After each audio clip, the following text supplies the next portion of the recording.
Hello and welcome to Forbes India Pathbreakers with me, Neha Bothra. My guest on the show is Kanwaljit Singh, the founder and managing partner of Fireside Ventures. Today we talk to him about what it takes to be a kingmaker in the D2C space. Stay tuned to the conversation. Welcome to the show, Kanwaljit. It's so good to have you on Pathbreakers. My pleasure. You are known as the kingmaker in the consumer business. I would call it queenmaker today. 45%. What does it take to be one? I think there is a very strong belief, at least for me, that the real, heroes and heroines of our industry are the entrepreneurs. And as investors, sometimes we get a little carried away by our own importance. So I've always believed that our role is in being behind the scenes and how can we help the entrepreneurs succeed, and that is the ultimate success. I joke about from kingmaker to queenmaker because it's been a great journey for us at Fireside. 45% of our founders are women. It's been a fantastic, experience so far. Tell me a bit about what explains the affinity you've had with building iconic consumer brands. How did that begin and how did you develop that special quality? I would say that my love for consumer brand goes back to literally the start of my career. I started as a management trainee in Hindustan Lever, as it was called. And once you get into that space of understanding consumers, their expectations, desires, their wants, and how do you fulfill them. So I actually was always fascinated by consumer brands right from the day I started working, maybe 30 plus years ago. And then, the journey of my career took me to various different directions, but somewhere that love remained. So when I started seeing something happening in the market in terms of, the demand for brands becoming much larger, the younger consumers, looking for choices, it felt very natural at that point of time to explore what it could be. So honestly, the whole idea of Fireside was born on a hypothesis that there is a market, there is a consumer, there are not enough brands to consume. So what will it take for these brands to come up and how can they be built into iconic brands? Mm-hmm. So the love came much earlier. I think the experimentation and the actual practical implementation happened over the last 10 years. Distribution was always considered to be a major hurdle when it came to building an iconic brand. Absolutely. Which is why you would have regional brands, you would have global giants, but you wouldn't really have a digital first kind of brand. It was unthinkable really. So how did you build your playbook? Did you borrow from the West and adapt it to India? I think the opportunity in India is very unique. So what really triggered, I would say, this wave of what we call digital first brand really got also impacted by the whole infrastructure of digital that got built. It was a little bit of a, what came first. So the Amazons, the Flipkarts, and then of course the Googles and the Metas and the Instagrams, these were the building blocks which enabled entrepreneurs in those early days to even think about saying, can we build brands using digital first as the playbook? So that was the start of the journey. Now, when I started looking at it from an investor's lens, what became very clear was that this opportunity was real. There was a consumer. There was a way to disrupt how brands were getting built. But there was no real knowledge on the ground of how to do it. My conviction was that not only can we build great brands, we need to establish best practices or playbooks to succeed. The platform of Fireside was born out of this belief that there is an opportunity. We can create very interesting, iconic brands. We can demonstrate that an early stage fund can be built around this theme. Now, when you look back at your journey, what do you think would be some golden rules when it comes to building an iconic consumer brand? Honestly, if you ask me, there is no real new change in how you think about brand building. The business models have changed, the way you build the entire story with the consumer has changed, the channels, the media has changed. But the fundamental truth is that you start always with an insight or understanding of where that opportunity lies. Then you think about how can I solve for that. So you look at product, you look at innovation, you look at how do I access this consumer, how do I talk to the consumer. That's where digital first becomes a very interesting opportunity to engage the consumers. Therefore, to me, the the biggest learning has been that, if you can find those insights, the most interesting thing is that there are thousands of these opportunities, these ideas that exist, which still we have not seen enough of. What you didn't even believe was possible, say a few years ago, is now an interesting, new, exciting business that has already got launched and is successful. Tell us a bit about that. How has the consumer in India changed? Of course, we have access to a lot of information, aspirational levels have gone up, the digital infrastructure, and of course the pandemic did a lot to really change the way consumers spend. How has all this come together to redefine consumption patterns in a young country like India? I think 3 or 4 macro factors. One is clearly growing affluence. I mean, overall economy has done well. We know for the last decade, even more, economy has been growing steadily. So that puts more money in the hands of consumers. We have more, younger families, husband, wife working, more disposable income. Second factor is that I want more choice. And therefore, I am not looking at spending money on just those brands which always existed for 50, 100 years. I want something more modern, something more for me. And the third is that I think the seminal event of COVID has made consumers far more conscious of what they want to consume. So therefore, awareness, this desire to be more conscientious, more conscious of what you're consuming. When you combine all of this, you start then discovering in a country like India, where we anyway didn't have enough brands, a lot of white spaces start emerging. When we started looking mostly at FMCG, so food and beverages, personal care, beauty. And if you see, some of our early brands were mostly in that space. Then we realized that, lifestyle, fashion, so Boat happened and Fable Street happened. Today we are seeing brands also doing a lot of work in the home and kitchen space. We are seeing innovation in terms of how do you manage your kitchen, and innovation in terms of some very interesting new ideas. And in parallel, you start looking at the whole concept of health and wellness. So people are looking for, back of labels. People are looking for, is it good for me to consume? Am I, making sure that I am not bringing in toxic products which have, some kind of chemicals which could be harmful. That awareness has significantly impacted the choices of consumers. And I think it plays to the strength of these young brands who started with that original premise of saying, I'll give better for you and good for you products. I do know that you travel to villages to get a better understanding of what people want. What are some insights that you have drawn from your visits to these areas? Interestingly, the aspiration levels are there across the board. We have invested in a company called Rosanna, which is catering to the basic needs of a village woman. And they started out in East UP, where even the concept of access doesn't exist. So we talk about, some of these e-commerce companies are covering every pin code. In reality, that is not even true, because a delivery boy will not even come to your house to deliver. He will come to that village center or some, nearby place and call you and say, listen, come and pick it up. And that's not practical. So at one level, we are talking about an aspiring consumer, growing prosperity, wanting to consume more, but not even having access. So that is our, almost what we call India 3. And companies like Rosanna are targeting that through an assisted commerce model, appointing partners who are women in the village to be their, partners in that particular model.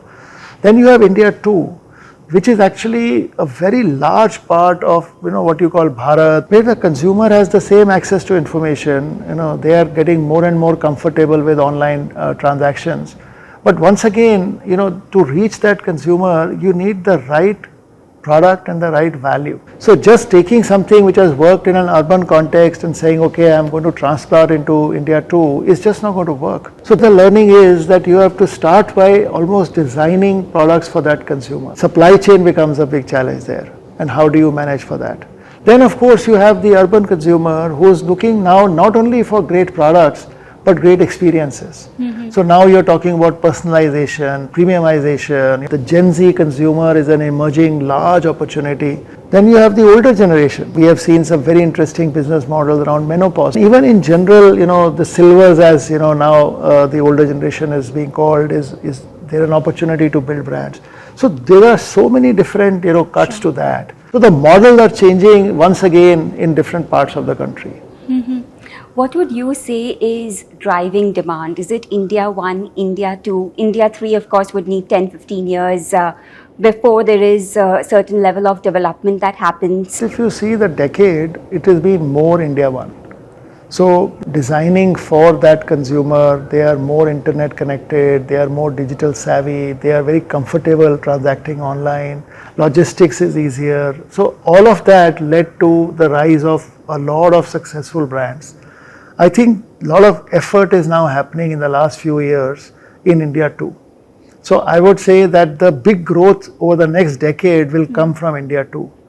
And in parallel, India 3, we are building the infrastructure for access. And once that gets established, then that starts showing the results. So I think it's a multi-decade opportunity. See, if India has to be a 5 trillion or 6 or a 7 trillion dollar economy, 65% of that is consumption. So you have to almost, visualize what that means in terms of demand growth. Each market will have its own different characteristics, but I think the opportunity is across all three of them. Now, against this backdrop, how are you constructing your portfolio? At Fireside, you now have 3 funds. What are you mindful of when you onboard founders at Fireside? Our learning has been on the business side. We have some very clear, I would say, understanding of what makes a successful brand. What we also believe is that there is a path to building a brand, which is again time tested, and you can crunch the time, but you can't question or you can't change the way the brand gets built. So initially when you are starting out with a brand, you are basically trying to establish some form of a product market fit. And the whole idea there is, who's my customer? Why are they buying me? Is there something beyond just a good product that they are buying? How are they engaging with my brand? So, the customer love that you're looking for. In fact, we talk about, in the digital sense, the 5 R's that we need to track: the reviews, the ratings, the repeats, the returns, the referrals. Once I have that confidence that I understand this consumer, is when I really start thinking about scale. Is digital first the only way to scale, or should I start looking at omnichannel? If omnichannel is the way to go, should I look at it more like a city by city or a cluster by cluster? Should I look at it as a certain type of distribution channels? Quick commerce has become a great via media, and again it's becoming a very viable channel for a lot of companies to come in. I think the second part, Neha, which is very important to us as an organization, to me personally, is, are you building consciously and are you building conscientious brands?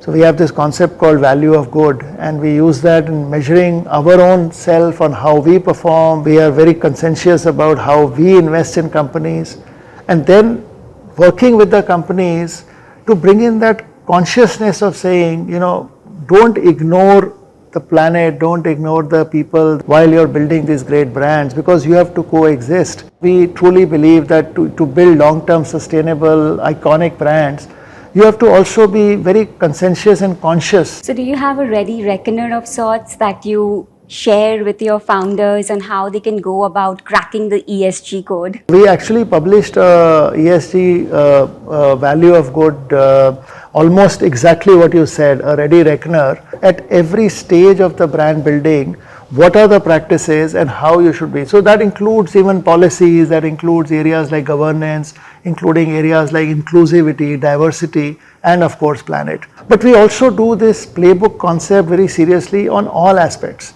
So we have actually developed a playbook on how to launch a D2C brand, and what are the requirements in that. We have worked on a book called Working with E-commerce Players. I think we have a playbook for Amazon, we have a playbook for Flipkart. Very recently we worked with Axel Partners, and we launched a very similar playbook for Omnichannel.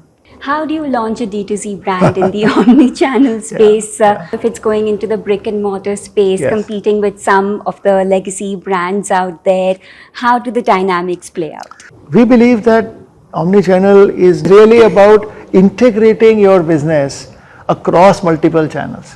The journey for the consumer is seamless. There is no online, offline here. So I would say that to answer your question is, how do you go omni-channel? there is a method to how do you integrate into a customer journey. Now for an FMCG brand, it will be very different. You're talking about GT, MT, supermarket, those kind of retail. But once again, if your brand has found a product market fit, if your brand has a certain consumer profile, and you know that that consumer shops in these kind of stores, then that makes it much easier for you to place yourself in that store, because you already know that the consumer is coming to that store and they already understand your product. I think the challenge for young brands is, if you are launching in offline first, then the question of saying how do they compete with the other established players, etc., become more relevant, because the brand will take time to establish. So you build the brand digitally, you get the product market fit, you get your comfort around your customer profile, and then you go offline. I think that model has worked really well. When I speak with founders, they do mention how Fireside has actually built an entire ecosystem in the D2C space. I often wonder, what does it really take to command that shelf space or the share in a customer's wallet? You don't have too many brands in India, but still the ones that you have are so firmly entrenched over decades. How does that happen? I think again, it's linked to both white spaces and disruption. See, the good part in India, which is probably the biggest opportunity, is in most cases, we are not even fighting for market share. That's the problem in terms of the marketing spend. That's where, some of the brands in international markets have a much larger task to say there are huge number of entrenched incumbents, and how do I compete for share? We are saying that India is so bereft of brands that there are white spaces where there is nobody which exists. So in a way, we are not even competing with what is out there, because there is so much of gaps in the market. So I think the beauty of the, both the new brands as well as the market dynamic is that there are so many spaces out there to build brands. And that is what is probably for us also at Fireside so exciting. How do you look at innovation? Because there are some companies that don't really have patented manufacturing processes, or let alone even manufacturing facilities of their own. In that case, a Me Too becomes a very easy option. That is true. And I think we have seen that in several categories, that people can just go to manufacturers and pick up off the shelf products. So again, then it's the smartness of the founders, and how do you find exclusive spaces which nobody else is catering to.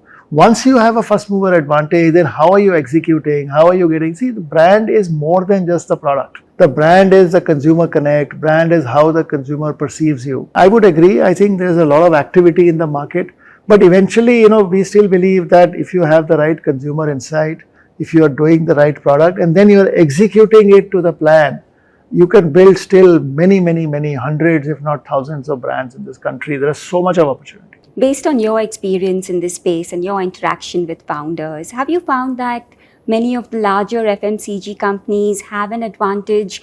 They can probably respond faster to the market, and they do have the advantage of being known for several decades. Sure. So how do younger brands, new age brands, keep up with that kind of competition? So I would actually flip it and say that the biggest strength for a startup company is in their fleet-footedness. In fact, one of the terms which is often used is launch fast, fail fast. And I feel that the processes, the systems, the way large companies are organized is very difficult for them to follow this.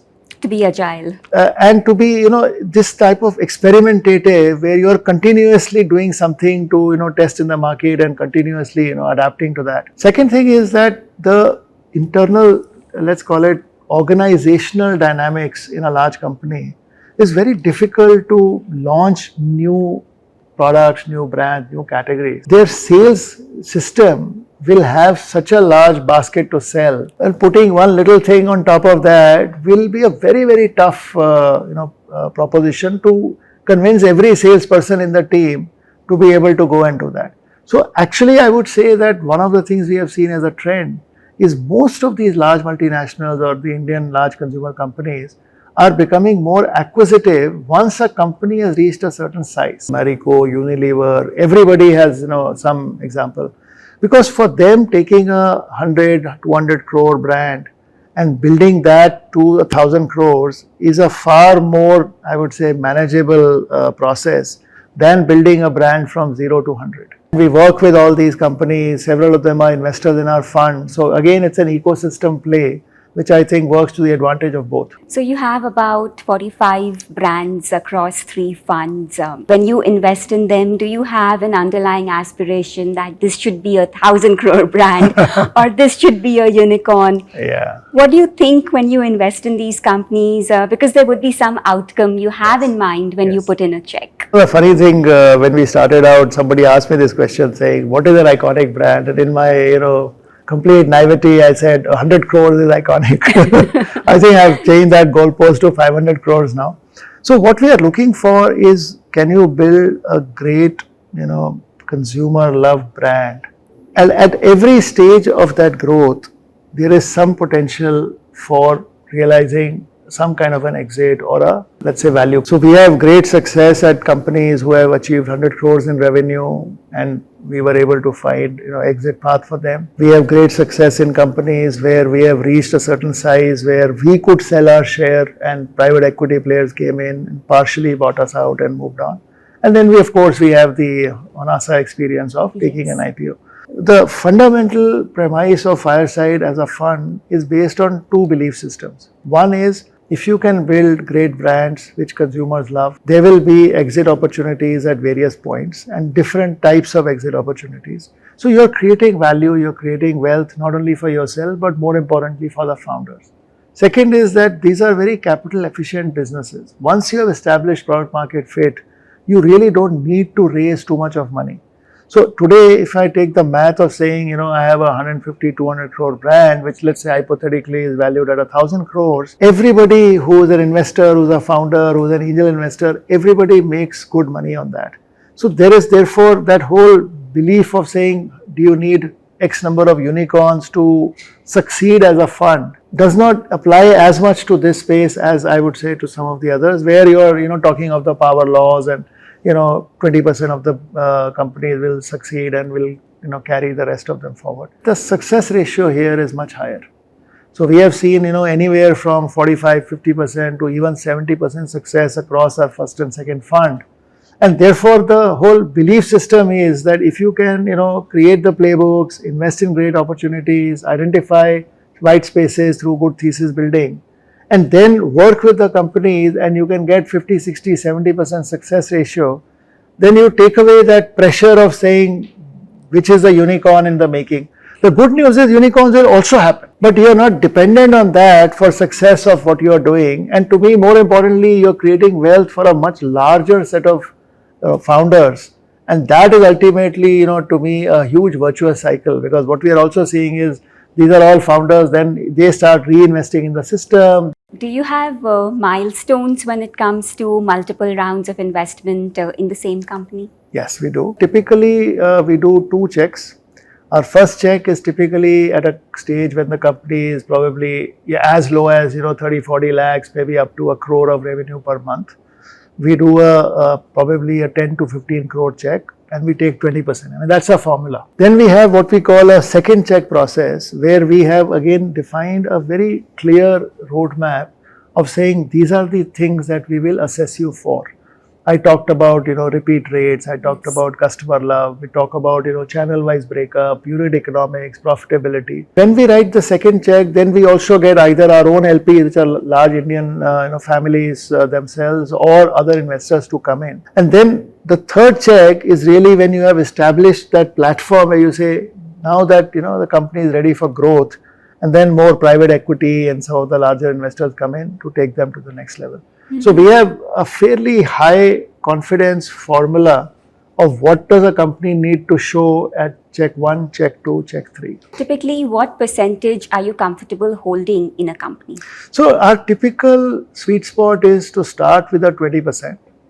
And either we maintain that over the next few checks, and then, like I said, start doing partial exits and then maybe a final exit over time. And that's why we keep returning cash back to investors. Or what we do is, if we really like the company and we are seeing great success both from founders and from product market fit, Our second check, we double down and we even increase. So between 20-25% will be a sweet spot for us. So do you adhere to the life cycle of a fund before you decide to fully exit a company, or is it more of an ongoing assessment where you could stay invested in a company for more than 10 years, for example? No, so see, our belief is that, we owe it to our investors to, as much as possible, keep returning cash as the companies mature. So our philosophy has always been that we should continuously look for some way of, largely through partial exits, to keep returning cash to. Our first fund, which is a little more mature, it's 7 years old, we had returned the entire capital in the first 4.5 years. Already we have returned 2 times of the capital we have raised by the end of 6th year. And we are hoping that, some of these exits that are happening, we still own shares in ASA. So we will continue. So our strategy or approach is that we will continue to look for exit opportunities. Because we have a very high percentage of success in the funds, we are able to do that consistently, company after company, and it's not that one company we are holding for 10 years that has to deliver the outsized return. Where your stake can also come down if there are many late stage investors that come in. That's right. So see, we start with, that's why 20% becomes important, because at every stage, if I can, dilute say 5% or even less, I'm still holding a meaningful ownership. I would say it's a great, almost like a financial model, both for founders and for the investors in this space. So in essence, you are returning capital to investors on an ongoing basis. Yes. It's not a lump sum that you hand out at the end of No, the fund cycle. Of course not. The idea is to keep returning, and that's how you build, some kind of DPI on the fund. That's how you build IRRs. And I think also it's just the right signaling to the investors that, we care about, the fact that they have trusted their money to us, and we want to keep returning cash back to them. Based on your current evaluation of the fund performance, what do you think could be a realistic projection for the performance of Fund 2 and Fund 3 to investors? Very difficult to do these forecasting. I mean, we typically look at at least high 20s, if not low 30 kind of IRRs after all the costs are taken out. Fund 1 has been obviously a great success. We have several A DPI of 2.1. That we have already delivered. I think that. there is still headroom for growth. We'll probably end up closer to a 5x DPI on the Fund 1. I don't want to hazard a number on Fund 2 and 3, but I must say that Fund 2 has been a very successful fund in terms of performance. We have very high success rate of companies which have gone through. We can see the path to growth. So very optimistic, but tough to put a number at this point. Based on the portfolio companies as of now, what do you think could be an exit strategy for these companies? Do you think several would be eligible for an IPO? Or would they be more of strategic sales that you are looking at? So actually all 3 opportunities exist. Basically, we believe that companies which have built a strong brand and anywhere in the 100 to 250 crore type of revenues are great candidates for acquisition by a lot of the strategics. So that is one obvious route to exit. Also, when these companies reach that point of growth and there is a clear visibility of what will drive the next phase of growth, how large can it become, then private equity becomes interested in these businesses. And we are able to sell part of shares to the private equity investors. We did that with Pathbreakers and Boot. Then, of course, these IPOs continue to be exciting. In fact, we believe that the consumer overall brand space is again quite starved in the public markets. Building great long-term sustainable brands do get very attractive opportunity from the public market. So we'll probably see a lot more IPO opportunities as well.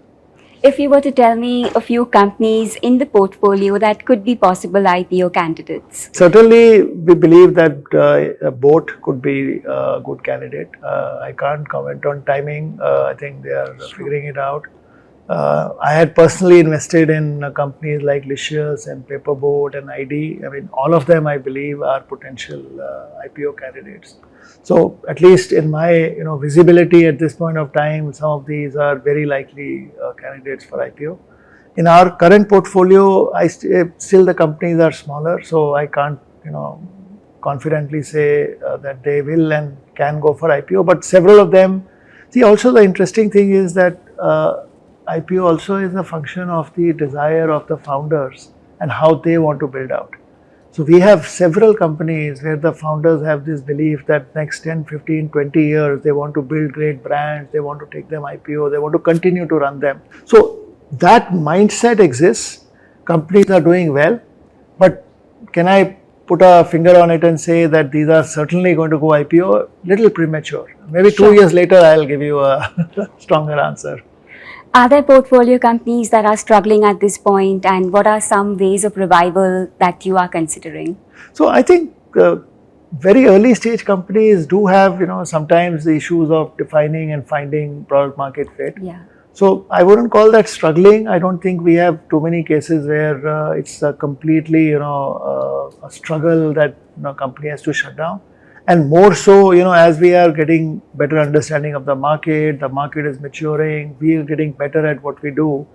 I think that complete write-off situations are becoming less and less. And therefore, even if there is still some, delay in identifying product market fit, we work closely with them. Short answer is that there will be a portfolio, in a portfolio companies which will be slower to take off and some will really start taking off. And we also have some of those.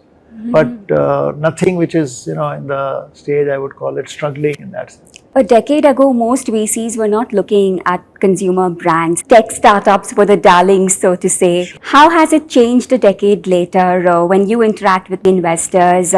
What's the mood like when it comes to investing in these companies? I think certainly it's become more interesting. Obviously, success of some of these companies has piqued the interest.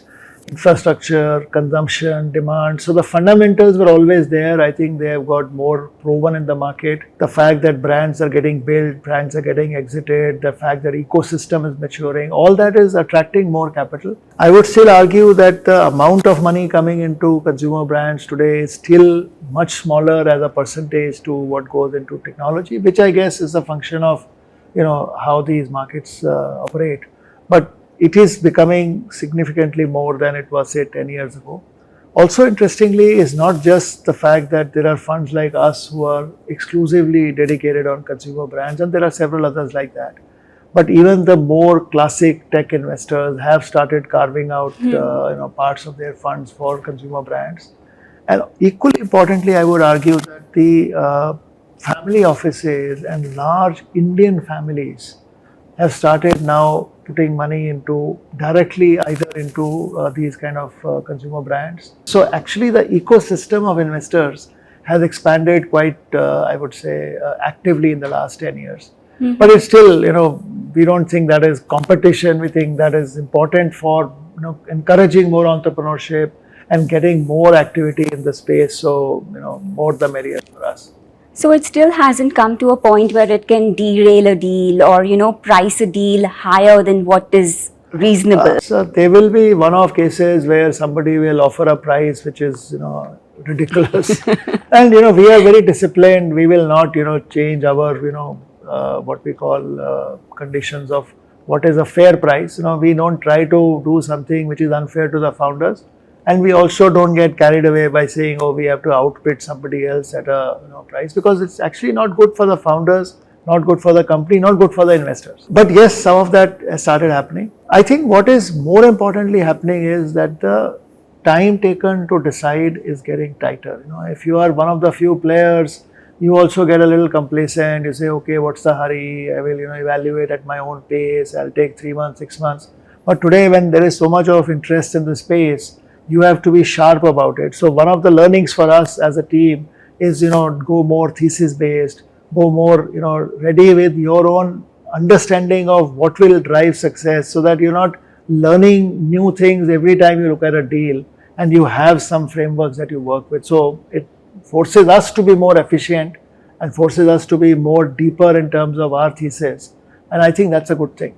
At what point would you consider road shows for Fund 4? Little early. We are still 50% deployed. So I would say at this point of time, we are looking at more likely sometime next year. But again, can't pinpoint a date. How do you look at the legacy of Fireside Ventures when you think of Fund 4, Fund 5, Fund 6? How do you want to institutionalize the processes that have worked very well for Fireside so far? How are you thinking about this? So I think legacy is an interesting word. I mean, for me, at this stage of my both career and life, that's a very important consideration. And there are a few things we are doing to make it happen. One is institutionalize. We have almost created our own, almost the entire cycle of the investing life cycle. How do we institutionalize every part of it? So, from starting with thesis building, how do we build thesis? What is the right way to, understand what is happening in the market? What are the trends? Then sourcing of deals, how do we go out? What is our strategy for, finding good companies, identifying great founders? How do we do the deal making? What are the checks and balances? How do we work with the portfolio, the playbooks, the value we bring to the table? We have actually got a team now which are experts in HR, strategy, ESG, finance, corporate development in-house at Fireside, so that we can truly work with these companies and help them and not just do lip service. And then the exit we talked about, again institutionalizing the process of exits. When do we exit? How do we exit? Not wait for one final event and then try and exit at one point of time. So one leg of institutionalization is putting in more systems, more process, and creating these best practices and how we do things. Because as we build the team out, we want everybody to be aligned to that. I think the second, institutionalizing and the legacy part of it, is truly in what we call the value of good. So we define value of good in three ways.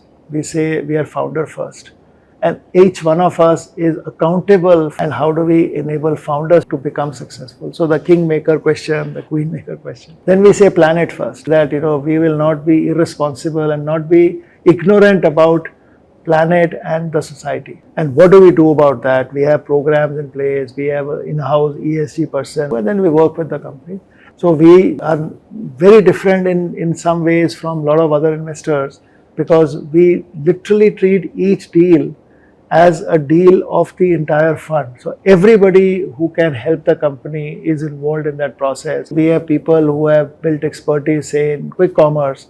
They will be able to help a company even if it's not their portfolio for that they are managing. So the ethos is that if you can create this platform where founders want to work with you, where ecosystem respects what you are doing, and you can do it at an institutional level, keeping in mind the value of good, then to me that is legacy. What would be 3 of your all-time favorite brands? There are so many. I mean, it's very difficult to pick up, any specific. I have a very special place in my heart for Paperboat and for Licious. Outside your portfolio company? Again, there are so many. It's very difficult to pick out 1 or 2 or 3 this point of time. I'll tell you my all-time favorite global brands are Apple and Starbucks. So that's an easier one. If you were to look into a crystal ball, what are some future trends you see shaping the consumer business in India? One of my personal beliefs, and I'm really excited and trying to figure out how to manifest that, is can we build brands from India for the world? So we have very few examples of iconic brands which have gone and really demonstrated global. We have some very early successes in our portfolio also. Sure. We have Badam teas and we have Ayurveda experience.